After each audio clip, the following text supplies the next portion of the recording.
In this episode of the Motor City Hypnotist podcast, we're talking about emotional intelligence. What is it? What does it mean? I'm sure you guys have probably heard this term, but we're going to go through it. I'm going to tell you exactly what it is and how you can improve your emotional intelligence. Good luck. I mean, okay. And as we do in every episode, we're going to have a winner of the week, and we're going to have a dog at the end of the episode. So make sure you listen to the whole thing. I'm saying that so I don't forget, because once in a while I'll forget at the end.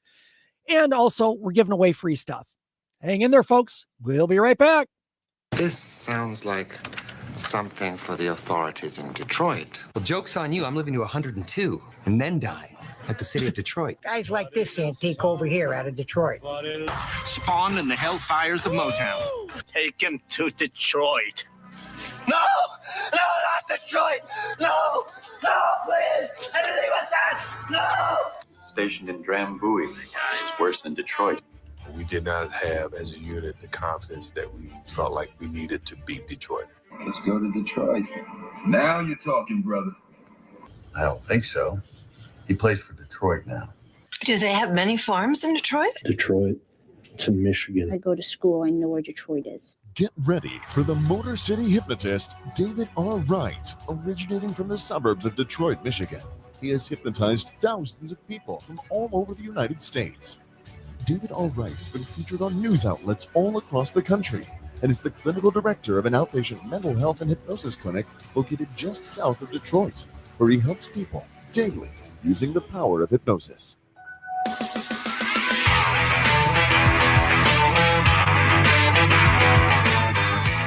Welcome, the Motor City Hypnotist, David R. Wright.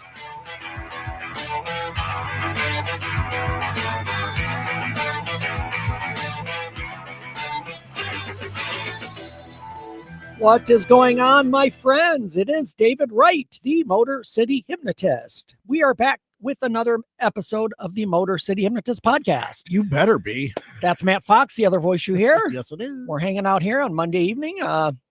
I'm having a drink. Matt's maybe having a sip. I'm totally having a sip. Matt's having a sip. I got peppermint tea, cola, and bourbon. And bourbon, yeah. Good mix. Yeah. And a Sour Patch Kid. That's your garnish for your bourbon. That's my garnish for the bourbon. That's so funny. So we're here in the Podcast Your Voice, Southfield Studios, the Palatial Studios. Oh, yeah. Hanging out, doing a podcast. And let me tell you, first of all, folks, where you can find me. My website, motorcityhypnotist.com. So we're right on the verge of prom and grad season coming up. We only got a couple months. So I've just gotten a lot of inquiries over the past week for shows. So if you have a post-prom party, whether you're in Michigan or not, you can be anywhere in the country. I travel. So yeah, wherever you're listening, we can get a show to you. So check out the website. You can get a quote within minutes and book it within minutes as well and get your date locked in, because dates are filling up. So it's important to do that. If you need an entertainer, a hypnotist for your post-prom or your post-grad night, book it now. In fact, most of the schools are booked. So reach out now so we can get you in. My social media links, Facebook and YouTube, are both Motor City Hypnotist, and Snapchat, Instagram, and TikTok are all three Motor City Hypno. That's HYPNO. Ooh. And as we've done every episode going back to number one, text the word hypnosis to 313-800-8510. Oh, yeah. In a few moments, you'll get a text. It will have a link to your PDF download. It's my hypnosis guide that I've written. It's not super intense. It's a couple of pages, but it kind of gives you an overview of hypnosis, dispels some myths and misconceptions, and just gives you some general information about hypnosis and why and how it works. Sweet.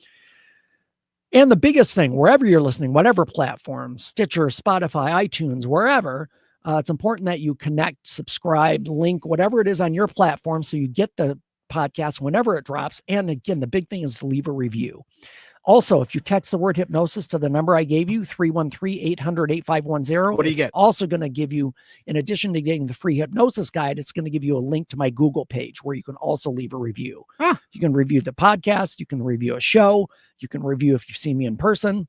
All of that applies. So reviews are fantastic. I would appreciate it. I know, running a business, that most people give reviews when they're unhappy. Well, That's just kind of human nature. Yeah. When people get so angry, they have to get, I'm gonna give it to you. just wait till Yeah. that Yelp review Just- comes yeah. through. Yeah. It wasn't, it just popped into my head, Matt. Wasn't there a podcast way back when I started Yes. that had to do with reviews, like Yes. bad reviews on websites, It right? was part of the podcast Detroit group, and all they would do was read Yelp reviews of restaurants that serve sandwiches. That's pretty specific. Yeah. Okay. And it was just Yelp reviews. Okay. Yeah. Okay. I can't remember. I can't remember off the top of my I know, head. the name of because it just struck me as I was saying that there was a podcast about that Yes, there at was. one point. It's So, all about Yelp reviews. yeah, that's awesome. Maybe we need to revisit that. Yeah. Why not? We'll see. Why not? We'll see. All righty. Oh, are we there? It is time. Oh, here we go.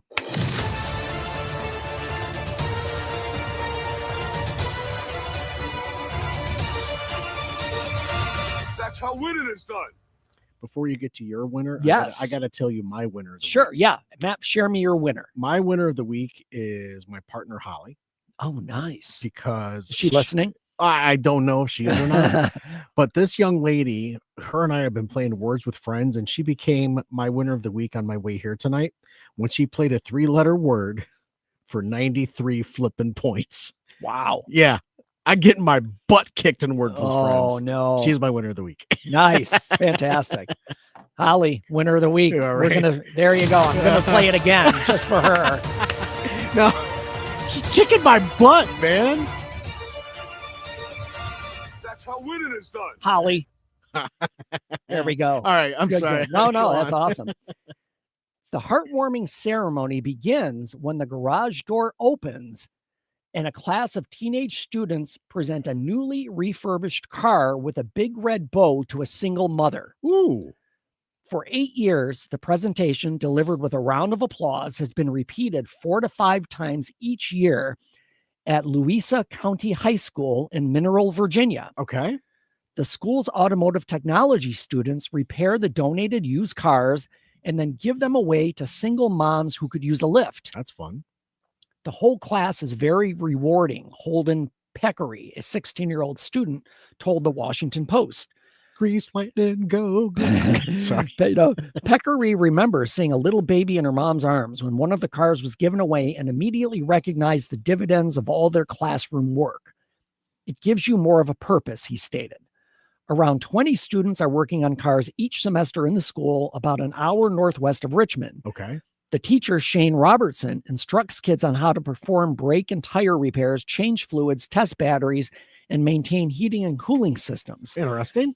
They get the real-life grit behind why they're really doing a task, Robertson said in an interview with ABC. Yeah. This is somebody's real car, and you're really making a change in the world. The program began in partnership with the nonprofit Giving Words, a local charity that works to support single parents by providing complimentary vehicles and car repairs. And how many children do this single mom have? The one they mentioned had one. Okay. Okay. Go on. Founder Eddie Brown and his wife were both single parents who had struggled with transportation issues before launching the nonprofit. So far, we've given over 60 cars away and repaired more than 260. Damn. Brown told WTVR. That's great. One of the program's success stories involved a 2007 gold Toyota Prius that the students gave to a Jessica Rader, a single mom with 3 kids who overcame addiction. They just put a new battery in it and said, here you Yeah, go. yeah, it's hard to say because it doesn't really say. Before her life was blessed with a car giveaway, she relied on rides from friends and family for all the obligations, appointments, and activities that accompany motherhood. Mm-hmm. Now she's progressed from a part-time job to a full-time work thanks to a reliable vehicle that gets her to work on time. In the end, when the garage door went up at Louisa High and Peccary and his classmates joined in applause, it was much more than a refurbished Prius being presented to Jessica. It was a helping hand arriving from the other side and a reminder that kindness can be delivered at any age. Perfect. Jessica stated, it's not just about the car, it's about community. Kids who never met me cared about me enough to put hard work into a vehicle to make sure myself and my kids were safe. And I got to meet them all. It was breathtaking. I love this. Yeah. Great story. It is. It's a great Yeah. story. I'm just picturing a bunch of kids running around singing Grease Lightning. Yeah. Yeah. Go Grease Lightning. Yeah. Go. Working on the cars. Yeah. Yeah. Yeah, okay. Absolutely. Definitely winner of the week.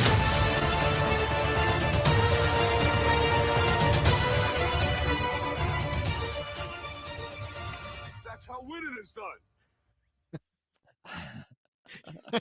So Back to it. right. No, thank you for that. I love it when I hear about kids that get themselves involved. Well, I mean, they're in a class, but still, it probably is more. That class is probably more meaningful than math. I'm not Correct. saying there's anything wrong with math. I'm just saying, but you need they're math. doing something constructive to help people. You do need math to fix up the car. You need to know gauges. You need to know, the math behind it all. So yeah, I just love to see kids that get engaged and then become a purpose. It becomes a purpose for them. Through this, right? So I love. Thank you for that. Yes. So today, folks, we're talking about emotional intelligence. Mm-hmm. So let me ask you a couple of questions. Have you ever said the right thing in a completely the wrong way? Oh, absolutely. Here's another question that comes up regarding emotional intelligence. Why do some people with average IQs seem wildly successful and others with high IQs struggle? That's a thing. It is. It really is. So let me give you a quick anecdote. And I've said this to clients numerous times.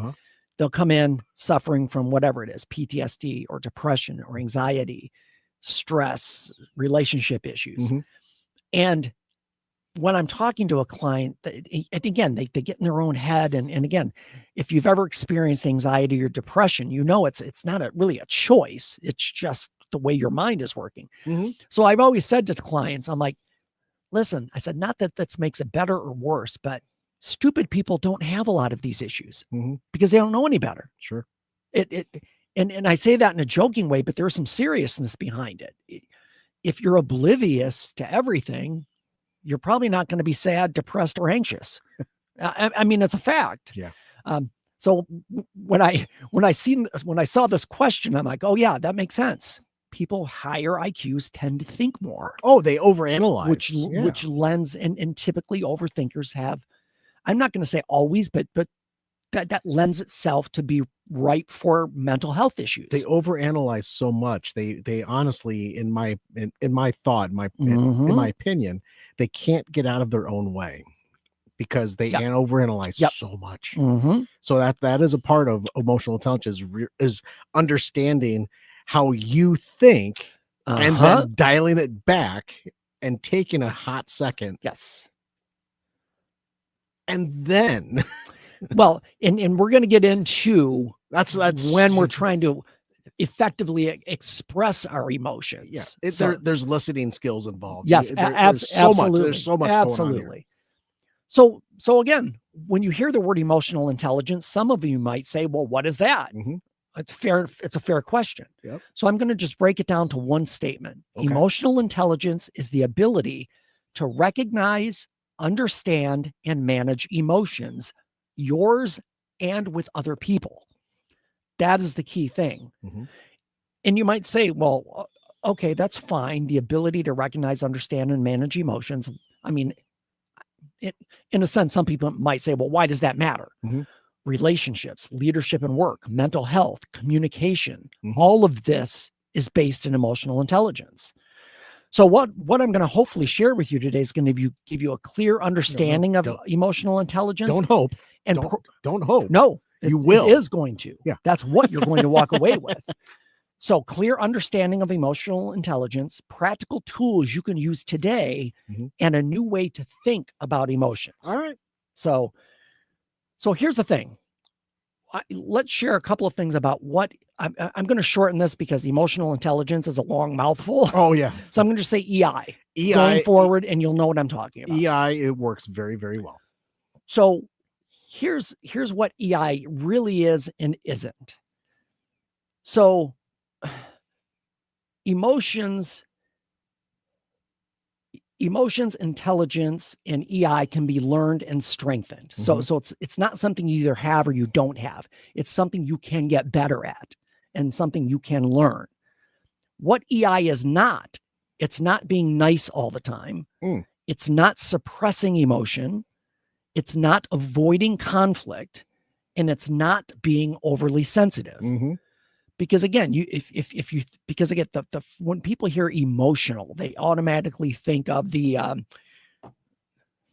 cliche of this, overly emotional woman who just reacts to everything. Again, that's the cliche, which is not accurate. I mean, Karen? It could be a Karen, but that's typically anger. Oh, that's fair. Yeah, that's typically always anger there. So here's what we're going to talk about: self-awareness, self-regulation, motivation, empathy, and social skills. So a lot of times people misunderstand, again, what emotional intelligence is. And here's some key ideas. The first one is self-awareness. Now, a lot of times with mental health, self-awareness is lacking. A lot of times we can look at other people and make evaluations and maybe have an idea of what is wrong with them, quote unquote. But a lot of times we don't know what we are. We're not self-aware. So that's step number one. And the reason this is important is you can't manage something you're not feeling. If you don't feel it, how do you manage it? Here's the other thing. Most people feel emotions physically before they feel them mentally. We're going to come back to that. I would like you to elaborate on that. So thank you. Yes, I'm glad we'll come back to that. that. All right. Naming emotions reduces their intensity. I am so hungry right now. Uh-huh. I could eat a Snickers bar. Well, you got a Sour Patch. Oh, that's what that. Yeah, that's close. So let me kind of give you an example of a self-aware statement. I'm not angry. I'm just really embarrassed. Okay. This isn't stress. It's fear of disappointing someone. What I'm focusing on here, these are examples of just being aware of where this feeling is coming from and why. And a lot of people experience the emotion, but they don't know where it comes from or why. And that's that disconnect. That's that lack of emotional intelligence. There are things that one can do to help learn more about themselves when it comes to emotional intelligence. Absolutely. There are multiple techniques that you can do, and there are certain ones that you have to put into practice every day. Go on. It's just this is such a big term. No, it is. It is. And it does get in depth, but that's what we want, because it gives you the tools to be able to recognize and make changes. Sure. So when I read the statement, I'm not angry, I'm actually embarrassed. So here's a big thing. And I want to stress this because we've done episodes specifically on anger management. Oh yeah. In the past, but I want to re-hit this because this is so important. And I share this with clients. I bet you I say this every day. Go for it. Anger cannot exist in a vacuum. Anger can exist by itself. The fuel is always another emotion. Okay. Whether it be sadness, disappointment, frustration, embarrassment. I mean, we could list 100 emotions, but something is driving the anger. Sure. The anger can't exist by itself. Right. You give it fuel with these other emotions that you're experiencing, and that causes the anger. Fuel on the fire. Yes. Yep. So being aware of your emotions is step number one. And again, that's the basis. You have to know what you're feeling and able to address it. So you might say, well, kind of what does that mean? Or how do I do that? How do I get in touch with my emotions? Let me give you 3 practical tools. One is emotional check-ins with yourself. Just randomly throughout a day, say to yourself, what am I feeling right now? Am I feeling happy? Am I feeling sad? Am I feeling angry? Am I feeling depressed? Am I feeling hopeful? Unproductive? Yeah, could be. I mean, it could be a million productive. Things. But this emotional check-in helps you to kind of start to recognize the emotions that you're feeling at different times and just get you tuned into that. Another practical tool to help you get more self-awareness is expanding your emotional vocabulary. So it's kind of like small talk when you meet somebody. Hey, brother, how you doing today? I'm good. How are you? I was about ready to answer you. Oh, okay. I'm sorry, Matt. Yeah, Matt, how you doing today? Today's been a great day. Okay. So So again, general question, general answer. But by expanding our emotional vocabulary, it's going to help us get more insight rather than just saying, I'm happy, I'm sad, I'm mad. Those are emotions and they exist, but they're very vague and general. So would a more proper question be, hey, Dave, how did you feel about XYZ that happened today with that person or with that client? Yeah, absolutely. That's more specific. Very specific. Right. And then I have certain context to pull that emotional or that information to be aware of what the emotion was. Got it. Yes, absolutely. And then another practical tool, and this is going to go back to what we mentioned a little bit earlier. We'll come back to it, Matt. Awareness of your physical body. Oh, yeah. Just being aware. Check in check in a few times, multiple times every day and say, what is my body doing right now? Am I tensed? Are my shoulders hunched? Am I sucking it? Are my teeth clenched? Because there are physical signs of distress. There are physical signs of sadness and anger. So having that body awareness, just being aware of what the state of your body is. Sure. And honestly, this is something great to try at night. This is where you can practice. Okay. So most people, and I shouldn't say most people, I'm making an assumption, but based on my experience, most people will head to bed. They just want to go to sleep. They just want to shut their eyes, go to sleep. A lot of times their brain won't shut off. Oh, yeah. It just keeps running. It's like a train. And then you hear that ringing in your ears, that high pitch. Yeah. And it's because it's like almost the silence, the silent sound. Yeah. Which there is a sound with silence. Yeah. There is. Thank you. Not Paul. the song, but thank you, Mr. Simon. There you go. So again, being aware of your body. Why am I breathing? Why am I breathing shallow? Why is my chest tight? Why are my muscles tense? Just being aware of what is going on in your body.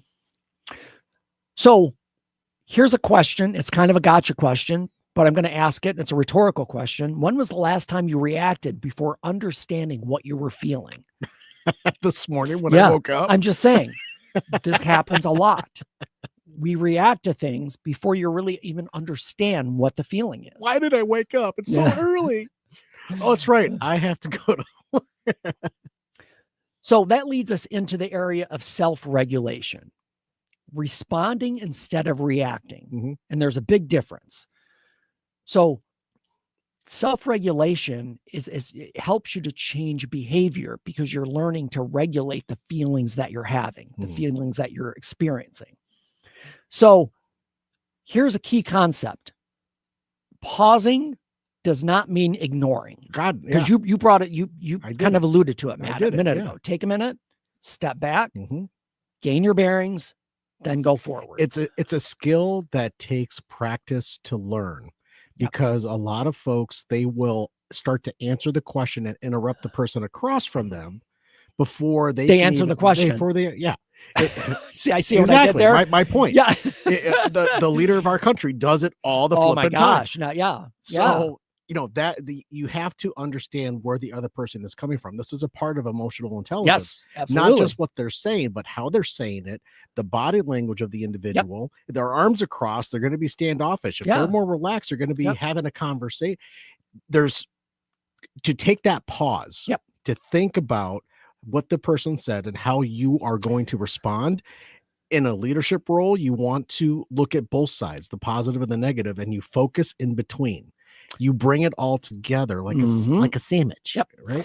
And here's the other thing I do regarding this pause is not bad. It's not a bad thing. And I use this with couples a lot when I talk about communication.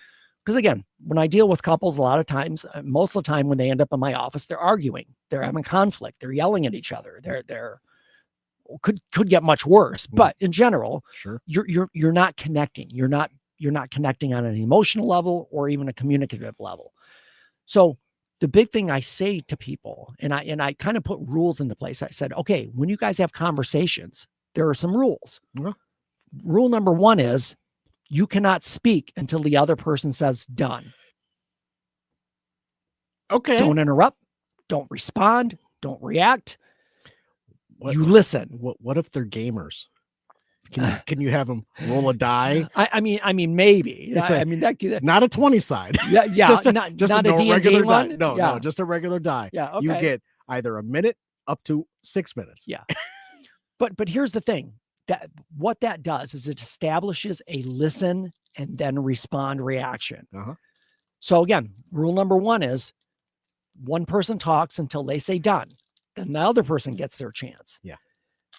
At any point during this exchange, either person can say, time out. I'm getting a little upset. I need to take a break. Okay.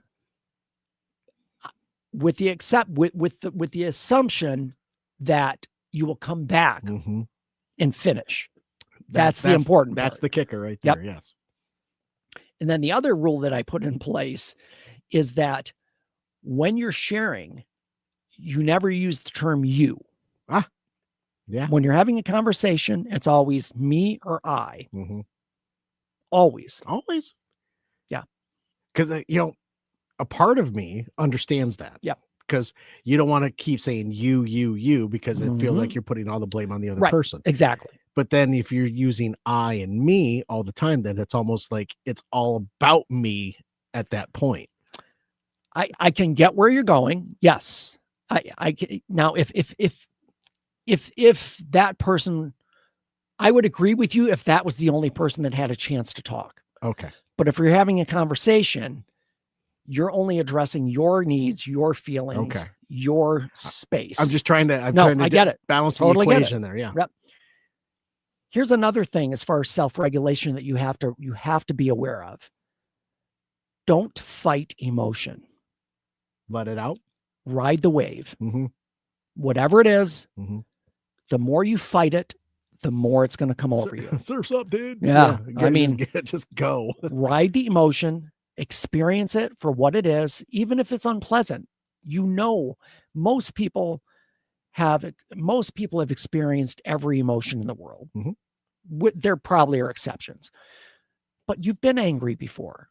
You've been sad before. Sure. You've been grieving before. Yeah. So you have these experiences. So when they come up, just know I've done this before.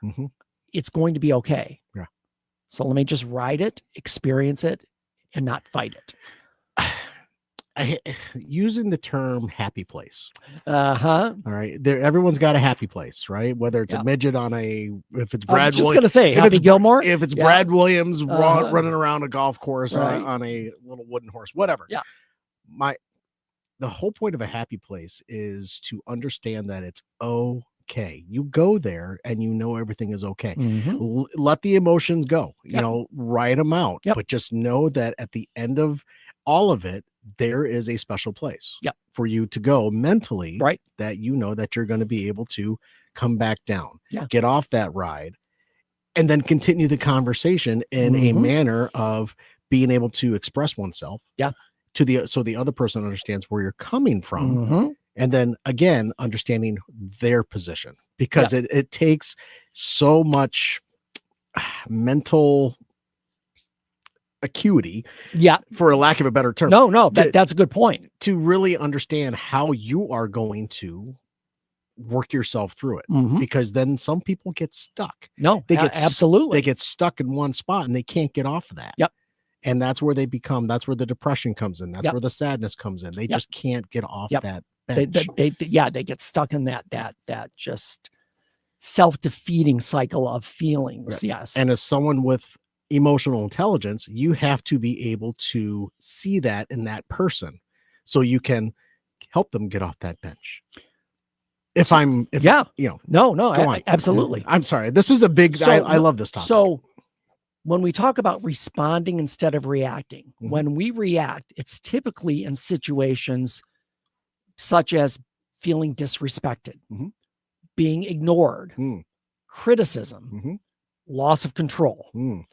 These are big ones, because when somebody gets angry and they lash out, they can say, I'm angry, but it's much more constructive to say, I feel like I'm being ignored, or I feel like you're disrespecting me, or I feel like that's a criticism of my character. If you verbalize differently, then it's a better way to communicate. The other thing this does, it also connects you to, if you find that you're angry every time you can't control something, that's probably something we need to get to the bottom of, as far as There's more You to feel it. like you're not in control. Yep. So let's get into that. There's- So that's it. There's more to why you're feeling this way when you're angry. So let me give you a couple of techniques as far as responding instead of reacting. Okay. The 90-second rule. This is fairly common as far as therapy goes. But again, it's just kind of just letting it ride out Mhm. for at least a minute and a half. Just experience the feeling. Okay. And know, For 90 again, we know it's only 90 seconds. So it's not so, It'll overwhelming that it'll feel like a lifetime. no, it'll feel long, but that's why we say 90 seconds. Mhm. The other one is breathing. Just breathe. And I'm not even talking like, I mean, yes, deep breaths would be fantastic, Mhm. but even just regular breaths, Mhm. just to slow the physiology down, Right. because we're in that heightened state. Everything gets sped up Mhm. in the temperature rises, and just come down with some normal breaths Mhm. and notice that, And if feel you- that. And if you can, then you could get into the 5 seconds in and 7 seconds out. Yep. Right. Yep. And then again, this goes along with the 90-second rule, but delay any response you may feel you have to make, So you can think about it, how you're going to Yes. respond. especially texts and emails, Oh yeah, absolutely. because I'm sure we've all received a rage text from somebody or a rage email. No idea what you're talking And then about. after the fact, they're like, I'm so sorry. I was I'm- just in a bad state of mind. I have never got a text like that in my entire I can't even say it with a straight face. No! No! Don't shut me up! So yeah, but that's recognizing that is the big thing. If you recognize that you're going to react instead of respond, you need to implement something to slow it down. Yeah. Just to stop that train from running. Okay. So I know we're close to the ending of this episode. We're going to continue with the emotional intelligence next episode. So make sure you tune in. If you're on Facebook Live, we're going to do another episode right now. Yep. If you're listening to audio, wherever you're listening, skip ahead to the next episode. If it's not there, it will be there on Tuesday or Thursday. Perfect. Before we leave, Oh, who is it? somebody needs a home. Who is it? Kaju. Kaju? Is that spelled the right way? I believe it is. Cadaieux. Kaju. Yeah, that is Kaju. spelled. That is the proper way to spell Kaju. Oh, he's so cute. Yep. He's a mixed breed, male, Yeah. about 50 pounds. All He's right. dog friendly, cat friendly, unknown. It's never known with cats. He looks like a cat person. He's kid friendly. Yes. Activity level is medium to high. Yeah. So I don't have an age on him because I cut it off when I copied it. But He is adorable. Oh, let me look at let that me make face. let me make the picture really. oh, there big. you go. Here you go. Bam. Yeah, look at Oh, that. He's look even at got that. he's got a smirk. He does. He does have that little crooked smirk. He's got a smirk. Huh? Yeah. That's actually, you know what that is, Dave? No. That's a smolder. He's smoldering. He's smoldering. Anyway, That's Kaju great. needs a home. DetroitDogRescue.com/adopt. Give Kaju a home. Thank you. He wants to smirk at you. Yes. So go get him. DetroitDogRescue.com. Alrighty, folks, that is our show for today. Change your thinking, change your life, laugh hard, run fast, be kind. We'll see you next time.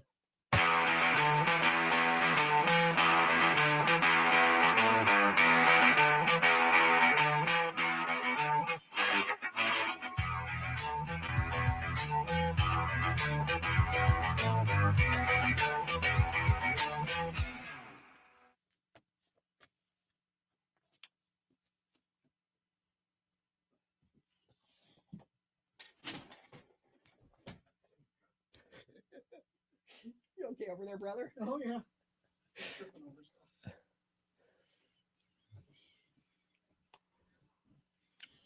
Benny Hill episode up over there.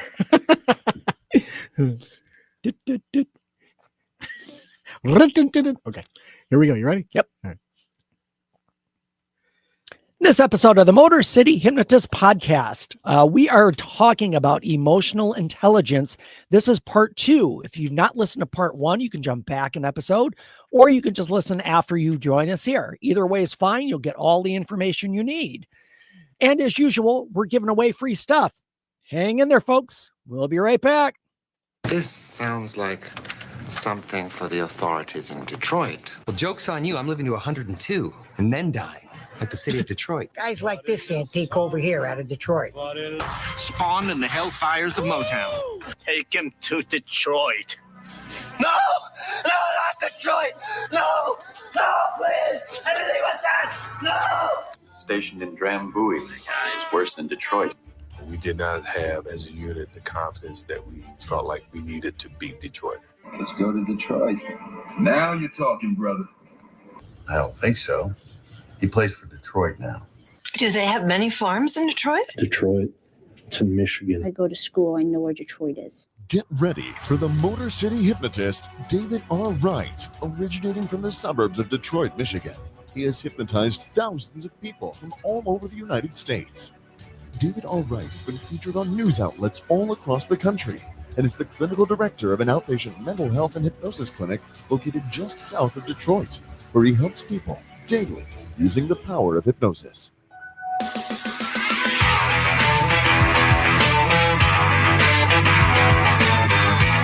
Welcome, the Motor City hypnotist, David R. Wright.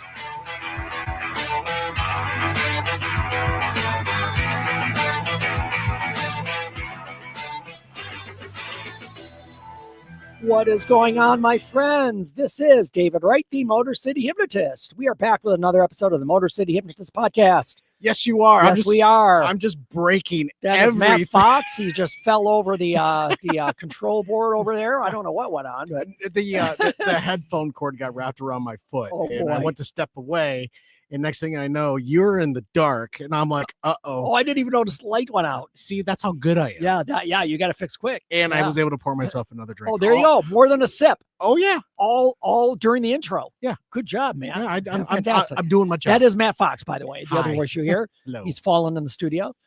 We're here in the palatial Podcast Your Voice Southfield Studios, Yes. hanging out on a Monday night doing a podcast. Yes, we do. So let me tell you, folks, where you can find me. My website, motorcityhypnotist.com. It is time to book your post-prom or post-grad night event. Dates are filling up quickly. In fact, I have 3 Saturdays. Oh. Excuse me. 3 Saturdays. 3 Saturdays in April already booked. Oh my goodness, that's They're all in Iowa. Yep. Love it. I'm going to drive back and forth to Iowa 3 times in 3 weeks. Hi, I'm in Iowa. And typically when I go to Iowa, I do Dyersville, which is Field of Dreams. Yes. Yeah. You're going back? I might. Huh. I've been there like 3-4 times. But so you're famous in Iowa. But the problem is when you go in the spring, there's no corn. Well, you don't whatever. But I mean, to get the experience, you want to see the corn. There's no in the corn outfield. because he dug under the shit. That's Well, why. I'm just saying, there's no corn in the outfield. It's just barren. 'Cause he dug under it. Right. Yeah. So anyway, so yes, book your show because again, dates are filling up quickly, especially prom because that's coming up sooner. I know. Here's the thing. Michigan area, especially in the southeast Michigan area, they don't do prom night. They do grad night parties. Right. Those A are the lot of overnight these- parties. Yes, right? like the lock-ins, Yeah. Other like Iowa, they don't do grad night parties. They They- do post-prom parties, Okay. all-nighters, like lock-ins. After the prom. After the prom. Sure. So it's just a different event, but the same thing happens. Because you did say proms, and I'm like, Mhm. I don't remember there ever being a break in the action at prom for a hypnotist. You're Right. talking the after Yep, prom. they do the shows. prom. Okay. They change. They come to this auditorium, Okay. and Yep. I finish the night at like 3, 4 a.m. or whatever, 2 a.m., 1 a.m., whatever it is. Damn. Yeah. Go on. Yeah. So yes, definitely you can get your quote within minutes and have it booked within minutes as well. So check that out, especially if you're looking for entertainment Mhm. for your post-prom or post-grad party. Okay. My social media links, Facebook and YouTube, are both Motor City Hypnotist, and Snapchat, Instagram, and TikTok are all Motor City Hypno. HYPNO. That is it. And as we've done every episode going back to number 1, text the word hypnosis to 313-800-8510. Game. Within a few moments, you'll receive a text with a downloadable PDF. That's a hypnosis guide that I've written. It's a couple pages, just kind of generally gives you the information on hypnosis, kind of dispel some myths and misconceptions. And it will also give you a link to my Google page to leave a review, which I would greatly appreciate it. Now, even if you don't text the word hypnosis, I want you to do that. Text the word hypnosis to 313-800-8510. Leave a review. Even if you don't do that, whatever platform you're listening on, Stitcher, iTunes, Spotify, whatever, leave a review there at the podcast. Yeah. That's greatly appreciated. Again, reviews just help. And those of you who have ever, had a business or any kind of thing that you're promoting, reviews help so much. So I would greatly appreciate a review. Gosh. All right. It is time. Here we go.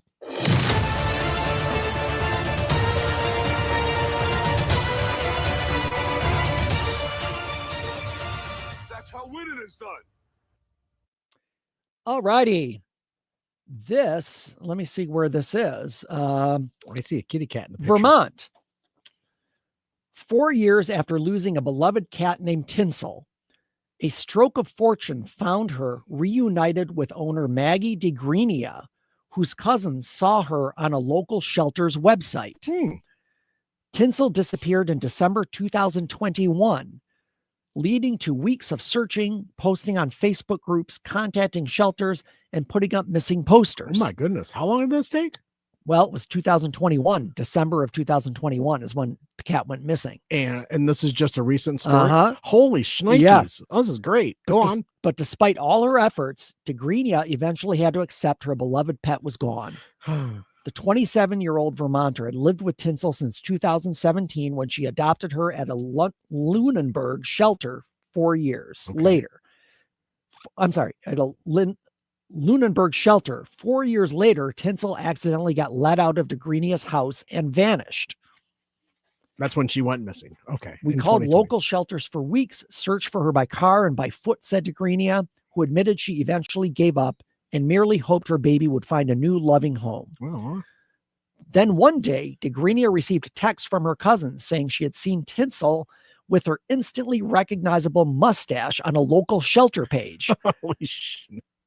She texted me, "Hey, important. I think I found Tinsel," she told SWNS. I was in disbelief when I saw the photo and immediately broke down in tears. I called the shelter, Riverside Rescue, as fast as I could, still in tears as I told them our story.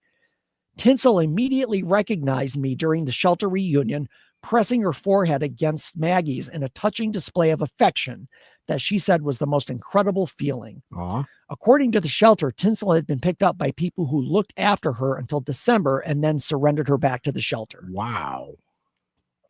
You guys want to see a picture of Tinsel? Yeah, please. Come on. I'm a cat dad. Oh, look at that. Look at the mustache. I see it. Oh, wait. No, other way. That way. There. You had it. There you go. Sorry, there's a delay in video. Tinsel. Tinsel's back home. That's great. With her mother. Look at those whiskers. How long those are. I just want to play with those whiskers. Here, you can look at it, man. Yeah. She's adorable. She is a very pretty cat. I mean, I guess you know that cat if you saw it. Oh, absolutely. It's very distinctive. You want to hear something funny? Yeah. My parents in Virginia, they actually have 2 cats. Uh-huh. And one of the cats' names is Tinsel. Really? Mm-hmm. That's funny. I've never heard. I mean, I guess I'm sure it's not probably a common name. No, they got them. They got them right before Christmas. Right. So that's where Tinsel comes from.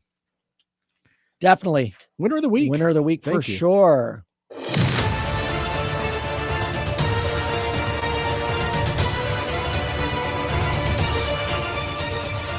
That's how winning is done. All righty. So, back to it. Yeah. So we're talking today about emotional intelligence. As I mentioned in the intro, this is part 2. Stick around. Even if you didn't listen to part 1, you can go back and catch up. Mm-hmm. All the info's there. Mm-hmm. So we talked about really what emotional intelligence is. We talked about self-awareness, knowing what you're feeling. Self-regulation. We talked about responding instead of reacting. Mm-hmm. Mm-hmm. So here's where we're going to go into the external part of it. Up till now, it's about analyzing ourselves, our own feelings, being aware. Now we're going to go into empathy, understanding others. May I interject here for a quick second? Yes. You talked about techniques to help one emotionally regulate and, think. And there's a technique that I actually read about this morning. It was shared during our work day. Yeah, you mentioned that right in the beginning. Yep. And it's a technique that you do for 30 days in a row. and it's called the GLAD technique. Yep. And it's an acronym, so GLAD. Yep. And GLAD and G and really stands for gratitude. What are you grateful for? What are you grateful for? Right? You know, you have to think about that. Yep. And then the L is what is something new that you learned, right? The A is what is an accomplishment that you've had, and then think about that. And then the D is what delights you. So if you think about those 4 things every day for 30 days, you will end up being able to self-reflect just a tad bit more as a technique of your emotional intelligence. Absolutely.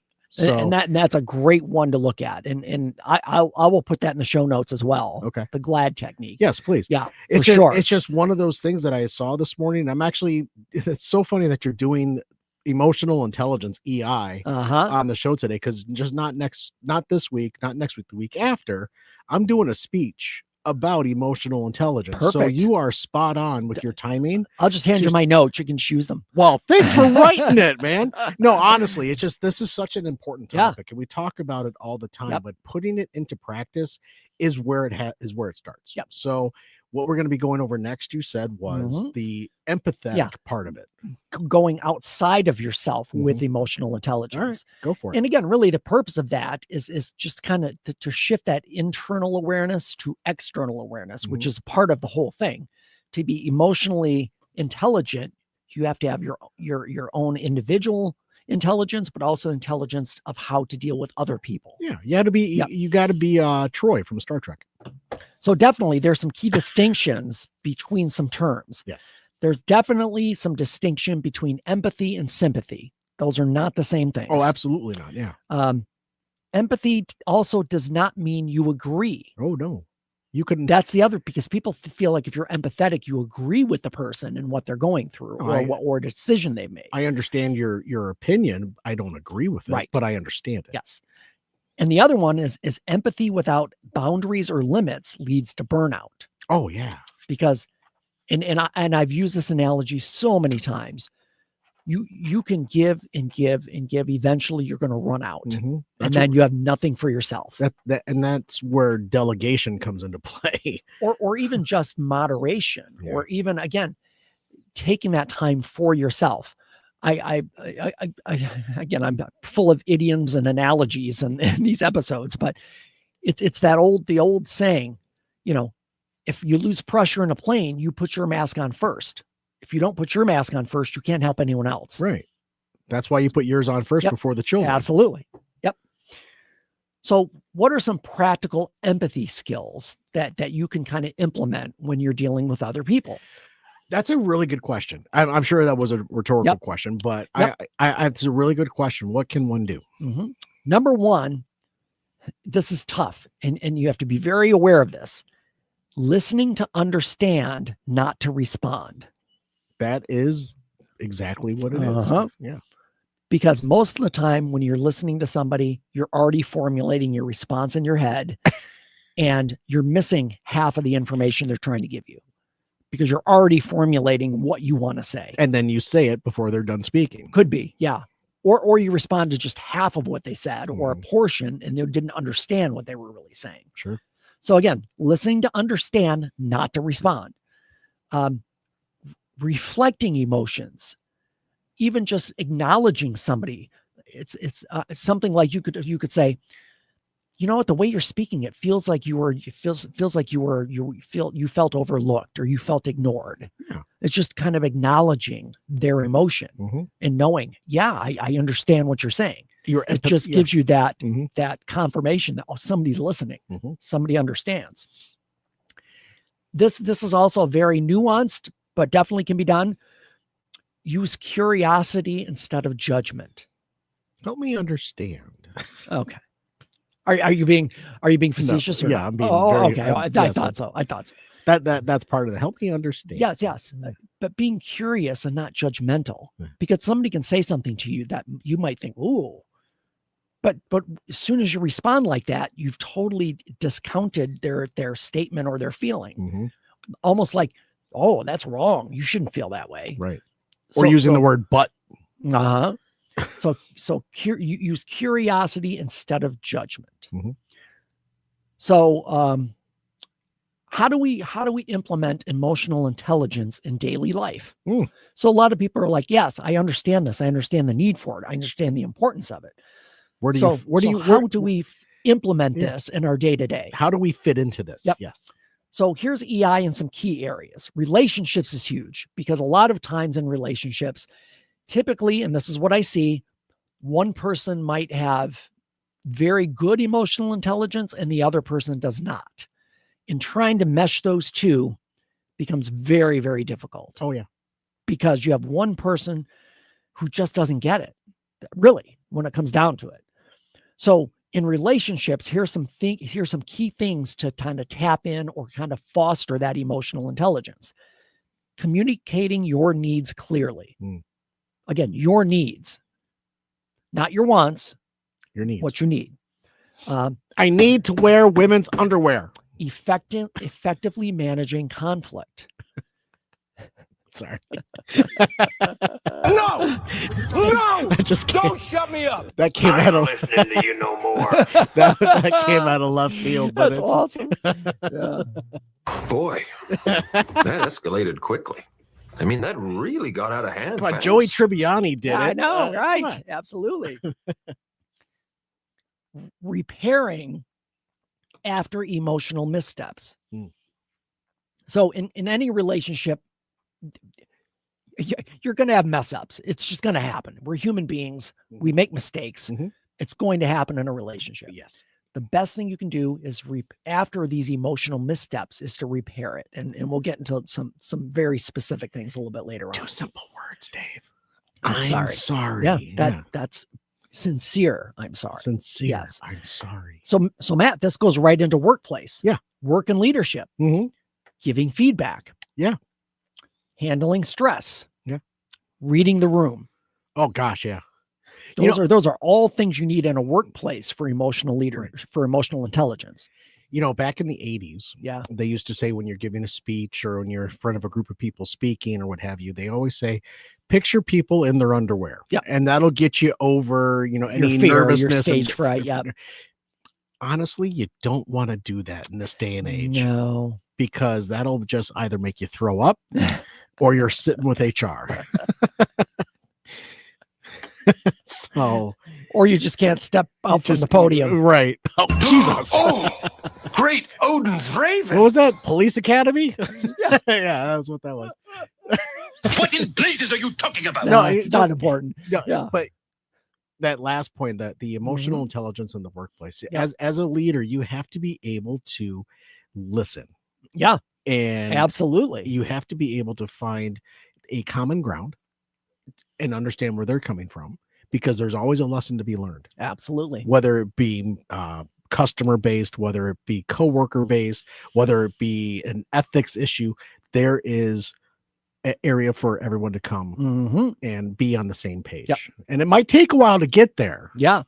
But it does exist. Yep. So the next area, as far as emotional intelligence in daily life, which we wouldn't have had this on this list 20 years ago, but social media and digital content. Yeah. And you have to be so careful in this day and age, Dave, because things can go back forever. I know. Once it's out there, it's out there.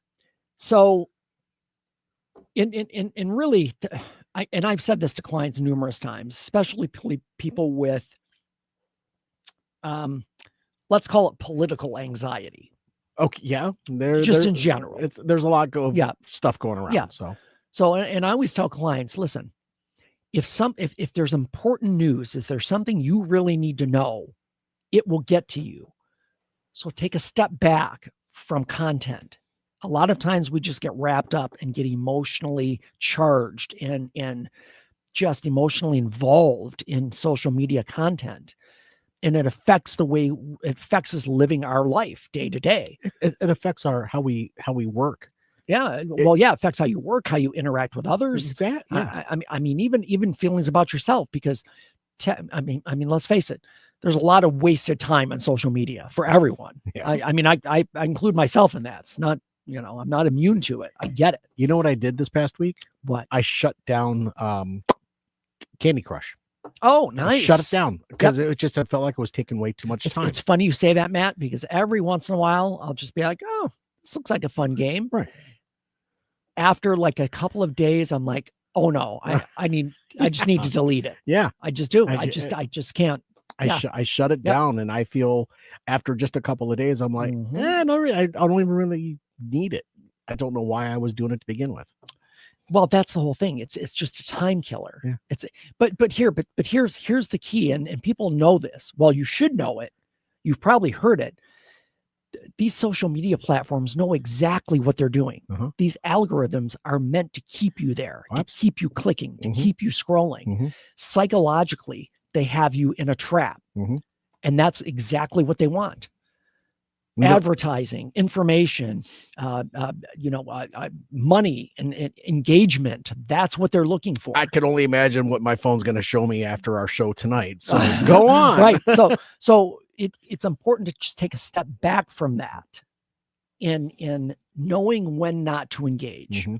Because again, how many times have you seen somebody will make a benign comment on a social media, and then you just get this just crap load of backlash and responses. And it's like, it's you're just expending all this emotional energy into the ether. You don't even know these people. Nope.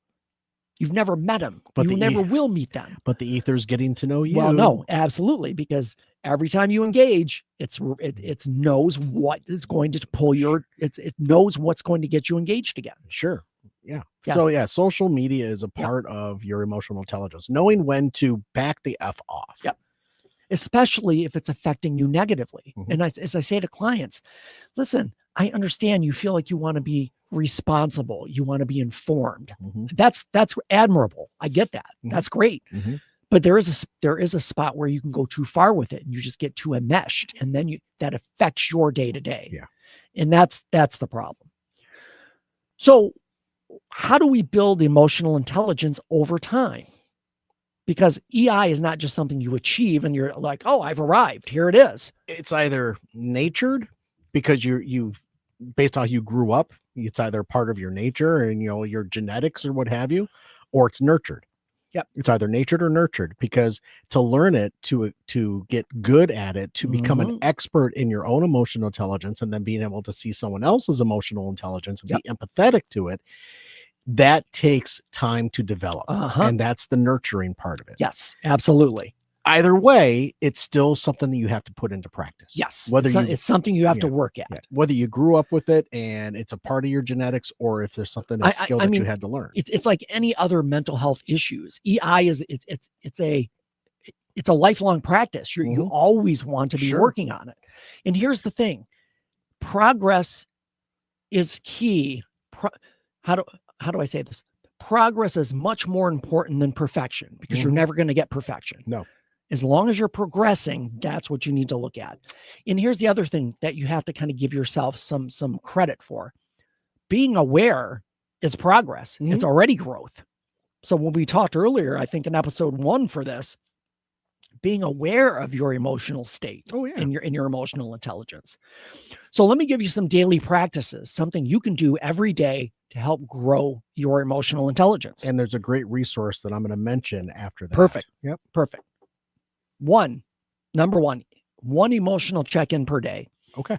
So throughout any day, every day, at least once a day, just kind of check in with yourself. What am I feeling right now? What am I feeling? Sad? Am I feeling bored? Am I feeling frustrated? But do that check-in, because what it will do, it's going to train you just to be aware of your emotional state over time. Sure. Pause before responding at least once a day. So important. And then have one empathetic question in every conversation you have. That's tough to do, because you don't know what type of conversations you're going to have. Correct. And you need to prepare yourself to be empathetic. You may not be in the best situation in this conversation or whatever scenario is going on, but you need to find that empathy and that gray area with that other person to come into balance with. That's really tough to do. And I guess the question becomes, if you improve your emotional intelligence, what would change? Would your interactions with other people change? Yes. Yeah. Would your workplace environment change? Absolutely. Yes. Yeah. Would your relationships with your spouse and your kids change? Oh, yes. Even your So- ex. Yeah, I mean everything. Come on. This is- And that's the real big thing. It's not just, oh, I'm just going to feel better. It's building this over time so it's sustainable. Sure. It's not just a fleeting feeling. Because you can feel happy one day, but next day you feel depressed. So what we want to do with emotional intelligence is build that consistency, so it's always in place every day. And again, even with these daily practices, as soon as you have it down to do each of these once a day, increase it. Then it becomes habit. Then it becomes automatic, and it becomes who you are. You don't even have to think about it anymore. I love that you're looking me in the eye and telling me this, because you're preaching to the choir. Yeah. But I can see the passion that you have in this Yep. topic. So I really do appreciate that. Have you ever heard of the author by the name of Daniel Goodman? I believe I have. Yes, I think I know his name. And he has a book. It's called EI, Emotional Intelligence, Why It Can Matter More Than IQ. Oh, I'm already in. Yeah. So he's kind of like the father of emotional intelligence. Okay. Right? Okay. That is a resource of a book that I'm reading through right now. Perfect. To understand, so I can speak intelligently. Yeah. During my speech. Emotionally intelligence. Yes. But it's there's a lot of really great snippets that he has in his book, and some of his quotes are spot on. Yeah. It's just it really helps one to be comfortable in their own skin when it comes to being emotionally intelligent. Yeah. You may not think you are, you may know more than you know. Absolutely. And again, Then you think you know. Yeah. Until you examine it, how do you know? Yeah. And that's the other thing about being aware. Sure. That's the big thing. There's so much. This is just the biggest topic. You could have brought. I to mean, the and table. honestly, we have honestly, we've scratched the surface. If we want to do 3 and 4 out of this, baby, let's do it. Just not tonight. We'll think about that. Let me go through what I have left, and we'll see if it's enough to right, continue. Fair enough.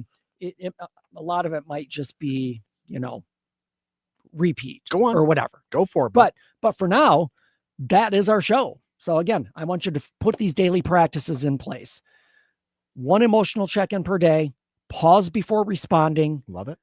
And empathetic questions to other people. I just had to think about what I was going to say. Yes. You see how that works? Yes. You like that? Yes. You Yeah, paused. and I thought about it. Perfect. All right, let's do another show. Absolutely. Not tonight. Not tonight. But yes. So we may be back with EI again next time. We will. Either way, we're going to be back with a show. Yeah. We just don't know what it is yet. We'll intelligent it out. Yeah. So before we take off for today, you know who needs a home? Who's that? Grobe Goal. Who? Grobe Goal. Is it Grobe Goal? Grobe Goal. Grobe Goal. Well, that is a really interesting name for a puppy. Grobe Goal. Yeah. Is it a terrier mix? Mixed breed, neutered male, 40 pounds. He prefers human friends. Okay. No dogs. Cat friendly unknown. Kids older than 10. Okay. Yeah. It's a smaller looking puppy. Yeah, he looks a little bit tiny. He's got a little pity in him. I can see he looks a little bit, but he's small though. Yeah. That's why I'm thinking I was like terrier. I'm just looking at the paws. Yeah, the ears kind of give me that pity. Yeah, so does the snout. Yeah. Anyway. He's cute. Grobe Goal. Grobe Goal. GROBGOL. DetroitDogRescue.com/adopt. Grobe Goal needs a home. Please. Absolutely. All righty, folks. That is our show. We'll be back next Monday evening. Actually, guys, I know I haven't said this, but you can join us live for our podcast each and every Monday night. Typically, it's from 8 to 9. Tonight, we went a little bit earlier, but just check the Motor City Hypnotist Facebook page. We stream live to there, or the Podcast Your Voice Facebook page, which it goes to there also. Yep. So Sure does. either Facebook page, you'll get to watch us, and actually you can join in and ask questions, be a part of the show. Please. I'd love to have what I'd like to do at some point is get to the point where we can actually just have a show with a live Q&A. That would be fantastic. Oh, that'd be great. Yeah. So tell your friends, tell your neighbors, tell the kids. Hide your neighbors. Tell your neighbors, tell your spouse. Yeah. Tell us to join us. You can join us live on Facebook Live on either of those pages, Motor City Hypnotist or Podcast Your Voice. All righty, folks. Bring That it. is our show. I love it. Change your thinking, change your life, laugh hard, run fast, be kind. We'll see you next time.